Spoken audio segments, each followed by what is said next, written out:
সবাইকে ঈদ উল ফিতরের শুভেচ্ছা ও অভিনন্দন। ঈদ মোবারক। প্রিয় হাজিরিন, সবাইকে আমার সালাম, আসসালামু আলাইকুম। আজকে ঈদের দ্বিতীয় দিন, আর এই দ্বিতীয় দিন আসলে আমরা বিভিন্ন জায়গায় গিয়েছি। যেহেতু সংবাদ কর্মী, মিডিয়াতে কাজ করে থাকি, আমরা বিভিন্ন সময় বিভিন্ন জায়গাতে মুভ করি এবং বিভিন্ন জায়গাতে গিয়ে থাকি।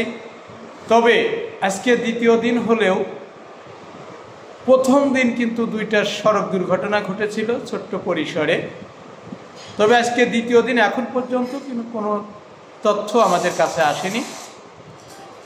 তো যাই হোক, মাশাআল্লাহ, আল্লাহ যেন কারো বিপদ না দেয়।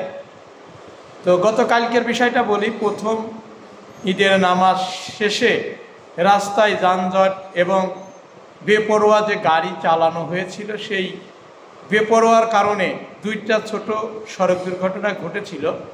তাতে কোনো হতাহতের ঘটনা ঘটেনি, কিছু যাত্রী গুরুতর আহত হয়েছিল। তো আজকে দ্বিতীয় দিন, এখন পর্যন্ত ভালো আছে, আমাদের কোনো তথ্য এখনও কানে আসেনি। তো যাই হোক, সর্বশেষ মিলে আমরা সবাই সবার জন্য দোয়া করব। ঈদ মানে আনন্দ, ঈদ মানে খুশি। এই আনন্দ এবং খুশি ভাগাভাগি করে নিতে এসে কারো যেন কোনো মর্মান্তিক ঘটনা, সড়ক দুর্ঘটনা না ঘটে, আমরা সবাই সবার জন্য দোয়া করব। সবাই এদিকতে একটু সুদৃষ্টি দিয়ে রাখব। এবং যারা এই ঈদ মানে আনন্দ, ঈদ মানে খুশি, আনন্দ এবং খুশি দুইটা নিয়ে যারা রাস্তায় বেরিয়েছেন, আমি সেই সকল ভাইদেরকে বলবো যে বিশেষ করে আপনারা রাস্তায় গাড়িগুলো বেপরোয়া চালাবেন না। গাড়িগুলো খুব ধীর স্থির গতিতে নিজের নিয়ন্ত্রণে রেখে রাস্তায় গাড়ি চালাবেন, তাহলে দেখবেন কোনো অপ্রীতিকর ঘটনা ঘটবে না।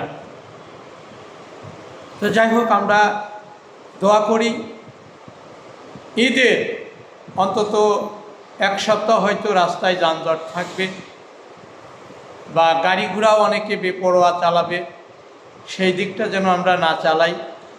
কোনো বেপরোয়া গাড়ি যাতে আমরা না চালাই, কোনো সড়ক দুর্ঘটনা যাতে আমাদের না আসে, না ঘটে, সেই প্রত্যাশাই আপনাদেরকে সবাই দৃষ্টি আকর্ষণ করছে। আপনারা অবশ্যই রাস্তায় বেপরোয়া গাড়ি চালাবেন না, এমন কোনো কাজ করবেন না এবং বেপরোয়া গাড়ি চালাবেন না আপনার দিয়ে অন্য কাউকে বড় ধরনের ক্ষতি হতে হয়।